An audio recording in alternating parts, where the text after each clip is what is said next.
बोल्न सक्ने भए त कुरा गरेको बोल्न सक्छ बोल्न सक्ने कुरा गरेको भेट्यो त्यहाँ भेटेपछि त्यहाँनिर नास्ता खानु गयो नास्ता खाऊ होइन कहाँनिर त्यहाँ एउटा होटल छ के नाम त मलाई थाहा भएन नास्ता खाने बेला एकजना अर्को मान्छे पनि छ हाम्रो अफिसको अनि त्यसले मेरो मोबाइल खुस्यो नाम के हो अर्को मान्छेको लोकबहादुर महरा त्यसलाई फोन गर्नुभएको हो भनेर मलाई सोध्यो कहिले भने मैले अस्ति हुने म त्यो मान्छेसँग 5 वर्षदेखि मात्रै बोल्दैन फोनको दिनको बोल्दै जाओस् म त्यो मान्छेले त बोल्दैन पहिलादेखि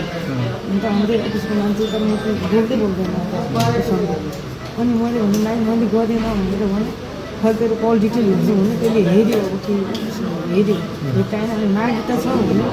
मैले नागरिकता छ भने ल टेलिकममा जाउँ भने मैले किन डिटेलमा अर्काको उसको के गर्नु पऱ्यो र मैले त गरेको छैन भन्न छ किन देखाउनु पऱ्यो भने मैले गएँ भने अनि हिँड्नु भन्ने बेला तँलाई अहिले बारीमा म मारिदिने हो ऊ गरेर त्यसले भन्यो मैले भने त्यो बाइकमा मार्नलाई म किन बाइकमा यस्तो गाडीहरूसँग जान्छु किन जाउँ भनेर म सरासर आयो त मेरो पछि आयो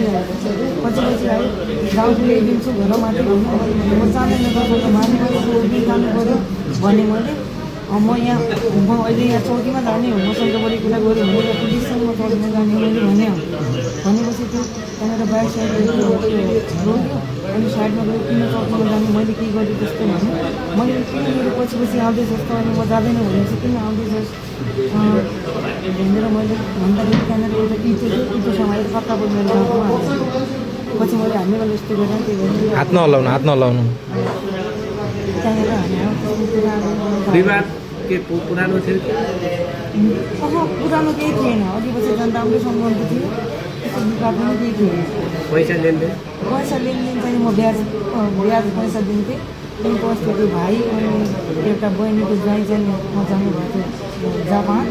अनि 1-2जना अरू गाउँको मान्छे जानुभएको थियो म ब्याज पैसा दिन्थेँ अनि मैले सुमनसँग पैसा लेनदेन छ भने उनले अरूको लागि मागिदिएको थियो मसँग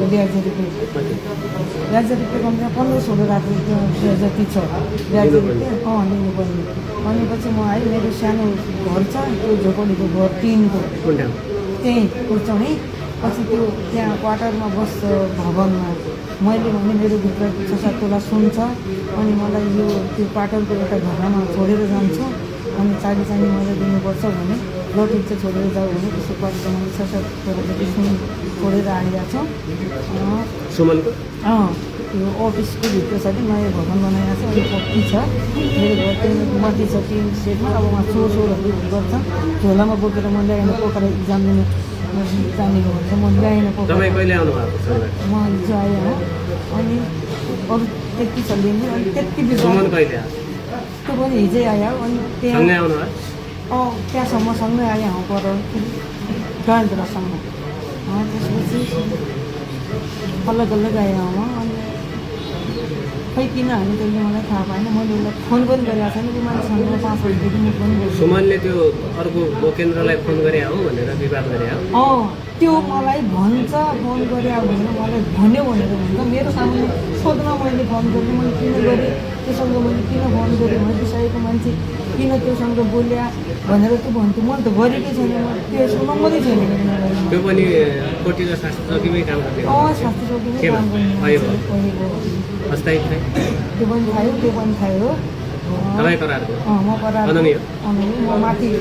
वर्किङ सेन्टरमा म काम गरेँ कहिलेकाहीँ त्यो केही सामानहरू लग्नु रिपोर्टिङ केही गर्नु छ भने मात्रै म आउने हो त्यसले मलाई भन्यो भनेर किन त्यो मान्छेले म बोल्दैन 4-5 वर्षदेखि